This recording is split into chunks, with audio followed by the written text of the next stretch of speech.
You'll find that in urban survival situations, you'll often need to improvise furniture for whatever your needs are.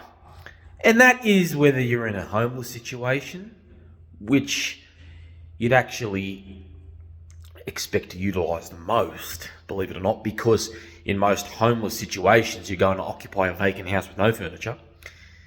But it's also used in other urban survival situations, such as pandemics, urban catastrophes, a war zone, etc. There might be a broken building, there might be everything may be burnt, or you might happen across a place that is vacant or that doesn't have what you need. But you'll find it more often than not that in an urban survival situation of a pandemic or catastrophic nature, that the place you're staying at is kitted with all the furniture you will need, as much as you'll need in an emergency. And it's actually the opposite in a homeless situation, because most structures that you'll be able to occupy during your homelessness is vacant. So let's go straight to the point in this. Furniture, improvising furniture. I've realised that there's no bench top in this place where I can sit, because that chair's too high for that. However, what I can do now is use that computer to just do things pertaining to my studies and search for work with this chair. So again, this is the only chair I can find in this property, a bar chair. That is the only study desk I can find in this property, and it's downstairs in the basement. They don't match. It's way too high. I can't bend all the time and type. So what did I do? Oh, wait a second. This place has a kitted kitchen. It even has a fucking dishwasher. So I've taken out 2 drawers and laid them like that, because they'll always come even, level, or at least near level. And now it is at a reasonable height for me to stand and type, or even put this chair there and sit and type. Now, I'd much rather sit and type, so I save leg energy, but I also like to stand, and that's probably a habit that I formed. I worked at TradeLink and was on my feet all day. So there you have it. That is a quick furniture improvisation. Now, if you use that principle with a lot of other things that you need in terms of furnishings throughout your day, you'll never have a problem. You'll then be able to concoct tables to eat from, tables to put TVs, or if you have a TV, I doubt you'll have a TV in an emergency, but you get my point. You'll have everything you need. You can even quickly put something together that functions as a bed. You might find it that there's an outdoor sitting that has a bunch of those paddings that you can lay on the floor and make as a bed. So once you get this improvisation mindset going, you start to see that everything can be used for a different purpose. Hence why I say in another video, I believe it was a video in this series, I could be wrong. Hence why I said urban survival environments are conducive of the most success. Okay, not in terms of survival rate, where violence is concerned. You're more likely to find violence in an urban survival setting during a war zone or even pandemic, as opposed to a wilderness. But it's more conducive to success where resources are concerned. Absolutely. So again, in a wilderness environment, it's true, you're away from everybody. You're unlikely to come across as many people as you would in an urban environment, but yeah, you're going to find it that much harder to find water. And the beauty of an urban environment is, even if a nuclear bomb went off, for instance, it's likely that the water that would be stuck in pipes that has not been used is not contaminated. It's likely. Now, I'm not going to give you absolute assurance on that. You all need to do your research. I could be wrong, but I don't think I am. If I'm correct, there is only so much water that will be contaminated in a nuclear strike, with everything in pipes still being fresh. So in other words, if everything has been vaporized in a city and beyond, so long as there is water in pipes, all you've got to do is turn it on at the faucet. First turn it off the mains so no new water flows in. That's even if it's still on from the mains. But turn it off at the mains so you isolate everything that's in the pipe.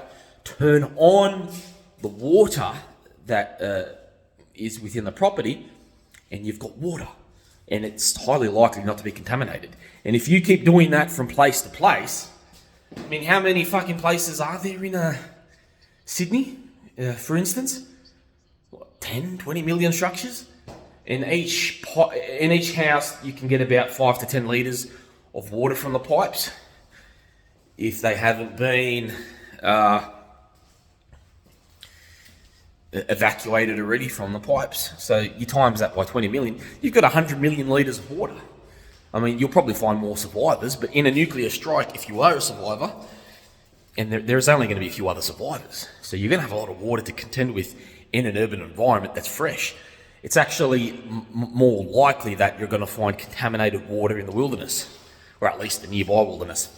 So again, sure, wilderness is conducive to more, is conducive to a safer place. You're definitely safer in the wilderness in terms of violence, but the resource factor is just that much greater in an urban environment. And if you're smart, if you watch these nifty courses that I'm going to give you, and like courses, you'll start to build a repertoire of safety protocols, which will mitigate those violent factors. You'll tend to have a great way to escape violence and ensure your longevity in an urban environment, hence why I'm making these. So going back to what this all has to do with this, what I'm saying is the resource factor is great in an urban environment. So when you know how to make these modifications, because everything's abundant, everything's there, you'll be conducive to success in that regard, where you won't in the wilderness. There's just so many things you can make beds from, tables from. As you see, my computer desk. You can even fucking make makeshift gym equipment if you know how to, which I'm not going to get into. Who knows, maybe I'll make a course about that, how to make gym equipment from everyday things, because there's about 50 things you can do use as gym equipment, which you may not be aware of. But that's a different thing. That's a different course altogether. Survival gym course. Anyway, point is, from that principle, and the principles I've given you in other videos, like the very quickly concocted plate from an egg carton and the other things I've showed you, from those principles, everything starts to be seen as something to improvise. Highlight that phrase, something to improvise. I do that a lot with words. I say highlight and then I say the words so you can keep that word in your mind as the concept. Okay, so again, highlight that, something to improvise. Okay, keep putting that through your head more so in an urban environment. Of course, the wilderness also retains that principle. In some ways, the wilderness is full of that, because there's so many things you can make from branches and from fucking vines and grasses. It's just, you'll be surprised at what you can do in the wilderness. But we're not going there, and that's not the point. As a matter of fact, as I said, the urban environment already has that here, and it's just so much easier. So again, in the urban environment, something to improvise. I can give you an example.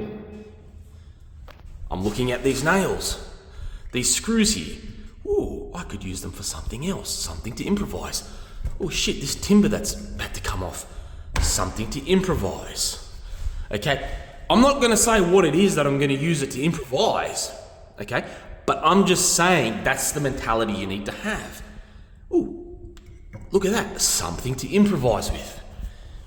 More relevant when you already have an idea of what you're trying to create.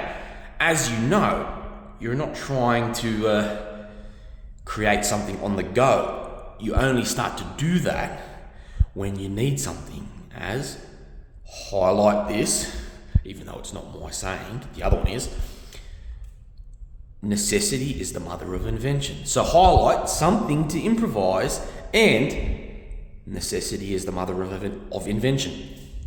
The former being my thing, latter, a very common saying, but a very good one. So you start at the ladder. I'm not going to just look at that. I'm not going to shit around here and say, oh yeah, I need that. I don't. It comes first. So let's just simulate this for a second. Okay, I need to make a stake in the ground for some really weird fucking reason.